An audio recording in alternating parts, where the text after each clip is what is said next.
इधर विपक्ष जोड़ते रह जाएंगे नीतीश, उधर टूट जाएगी पार्टी, कहीं उद्धव जैसा ना हो जाए हाल।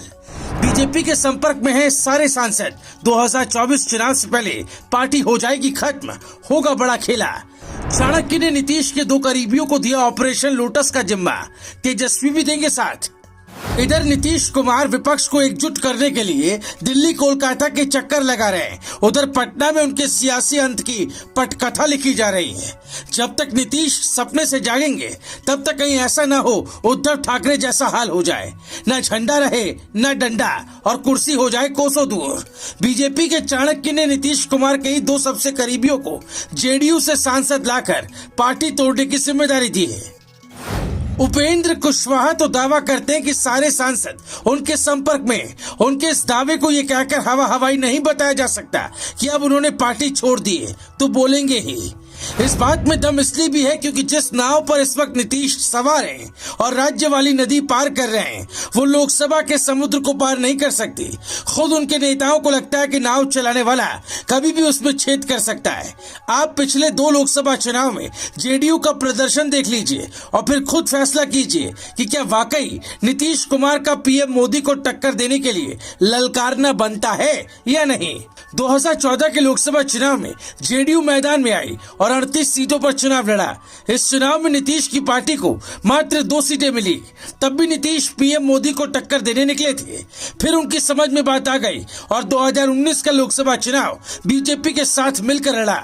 नतीजा ये हुआ कि 2 सांसदों वाली पार्टी 16 सीटें जीत गई। यहीं से एक बार फिर नीतीश कुमार को पर लग गए। कुछ विपक्षी नेताओं ने भी कहा कि अब आप दिल्ली मटेरियल हो गए हैं। इसी गलतफहमी को दूर करने का जिम्मा जेडीयू से आए आरसीपी सिंह और उपेंद्र कुशवाहा को मिला, क्योंकि आरसीपी सिंह 2019 में जेडीयू के राष्ट्रीय अध्यक्ष थे, इसीलिए टिकट बंटवारे में उनकी बड़ी भूमिका थी। जिनको उन्होंने टिकट दिया वो जाहिर तौर पर उनके संपर्क में होंगे। उपेंद्र कुशवाहा भी लगातार 3 साल तक जेडीयू संसदीय बोर्ड के चेयरमैन रहे, इसलिए पार्टी में उनके भी सांसदों से अच्छे ताल्लुकात हैं। अपने संबंधों संपर्कों का इस्तेमाल कर दोनों जेडीयू सांसदों को तोड़ेंगे। उपेंद्र कुशवाहा की पार्टी आरएलजेडी के राष्ट्रीय महासचिव फजल इमाम मलिक ने दावा किया कि जेडीयू इस बार अच्छे उम्मीदवारों के लिए तरस जाएगी। सभी सिटिंग सांसद जेडीयू की डूबती नाव की सवारी छोड़ भागेंगे। इस दावे में दम क्यों नजर आता है, इसके पीछे 3 कारण है। पहला, जेडीयू के जितने भी सांसद हैं वो जानते हैं कि बिना बीजेपी के जीत नहीं मिलेगी। दूसरा, जेडीयू में रहकर जीते भी तो क्या हासिल होगा, विपक्ष की सरकार तो बनेगी नहीं, ये विपक्षी भी मानते हैं। तीसरा, तेजस्वी यादव भी जेडीयू के कमजोर होने पर खुश होंगे, उनको तो सीधा मुकाबला फिर बीजेपी से ही करना होगा।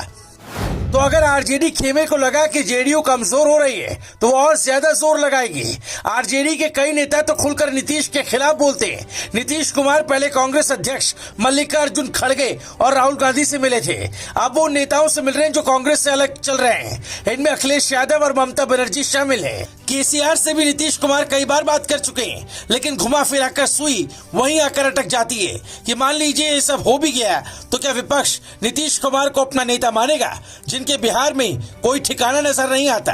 अकेले दम पर जब भी चुनाव लड़ते हैं औंधे मुंह गिर जाते हैं।